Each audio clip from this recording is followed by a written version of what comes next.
Bismillahirrahmanirrahim. Assalamualaikum warahmatullahi wabarakatuh.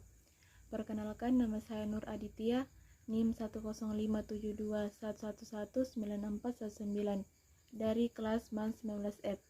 Baik, di video ini saya akan menjelaskan materi metode proyeksi kualitatif dengan metode eksplorasi dan disertai dengan contohnya. Baik, kita masuk ke penjelasan materinya. Metode eksplorasi merupakan metode proyeksi kualitatif untuk memperoleh gambaran keadaan yang akan datang dengan mengembangkan informasi yang telah tersedia, meskipun informasi tersebut belum memadai. Beberapa metode eksplorasi yang digunakan untuk menyusun proyeksi dengan metode eksplorasi yaitu 1. Pengembangan skenario merupakan metode proyeksi yang dilakukan dengan cara mengidentifikasi beberapa keadaan yang mungkin terjadi sebagai akibat adanya kejadian yang lain. Metode ini memiliki kelebihan dan kekurangan, yaitu kelebihan 1. Dapat dikembangkan berbagai alternatif keadaan yang diproyeksikan pada masa yang akan datang. 2. Mampu mengembangkan proyeksi yang hanya didasar pada data yang terbatas. Kekurangan 1. Skenario yang dikembangkan seringkali jauh menyimpang dari keadaan yang sebenarnya. 2. Untuk mengembangkan skenario diperlukan pengetahuan yang luas. 2. Pendekatan Delphi merupakan metode proyeksi yang dilakukan dengan cara diskusi secara tidak langsung di antara individu. 7 langkah-langkah yang dilakukan dalam proses proyeksi menggunakan metode Delphi yaitu 1. Mengidentifikasi beberapa individu yang dipandang memiliki pemahaman tentang kondisi yang diproyeksikan. 2. Menetapkan seseorang individu sebagai fasilitator. 3. Fasilitator meminta masing-masing individu untuk membuat proyeksi masa yang akan datang dengan disertai alasan yang logis, tanpa menyertakan identitas pembuat proyeksi. 4. Hasil proyeksi dari masing-masing individu dikumpulkan oleh fasilitator kemudian digandakan dan dibagikan kepada individu lainnya untuk mendapatkan tanggapan.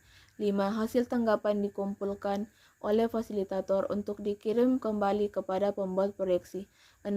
Berdasarkan tanggapan dari ahli yang lain, pembuat proyeksi membuat revisi atas proyeksi pertama atau tetap dengan proyeksi pertama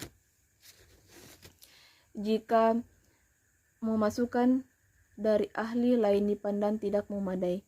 7. Langkah-langkah di atas dapat diulang sehingga berkali-kali sampai diperoleh kesepakatan bersama. Metode ini juga memiliki kelebihan dan kekurangan, yaitu kelebihan 1. Tingkat ketepatan akan semakin tinggi. Hal ini karena proses proyeksi melibatkan banyak pihak. 2. Unsur subjektivitas dapat ditekan. Hal ini karena setiap individu tidak melakukan komunikasi secara langsung. Di samping itu, dalam membuat proyeksi maupun memberikan tanggapan dengan tidak diberi identitas. Kekurangan 1. Memerlukan waktu yang lama karena prosesnya yang panjang apabila jika kesepakatan sulit didapat. 2. Memerlukan biaya yang mahal karena proses proyeksi ini melibatkan banyak ahli. 3. Sulitnya menetapkan target waktu proyeksi karena seringkali tenaga ahli diminta untuk menyusun proyeksi dan memberi tanggapan memiliki tingkat kecepatan yang berbeda-beda. Contoh metode eksplorasi menggunakan metode Delphi. Negara bagian Alaska menggunakan metode Delphi untuk meramalkan ekonomi jangka panjangnya. Sekitar 90% anggaran negara bagian dihasilkan dari 1,5 juta barel minyak yang dipompa setiap hari melalui pipa minyak di Front Bay. Sekumpulan besar pakar harus mewakili semua kelompok dan mendapatkan dalam negara bagian dan wilayah. Delphi merupakan alas peramalan yang sempurna karena perjalanan para penulis dapat dihindari.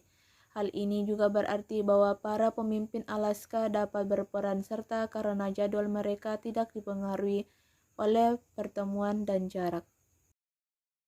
Itulah tadi penjelasan dan contoh dari metode proyeksi kualitatif dengan metode eksplorasi. Terima kasih. Assalamualaikum warahmatullahi wabarakatuh.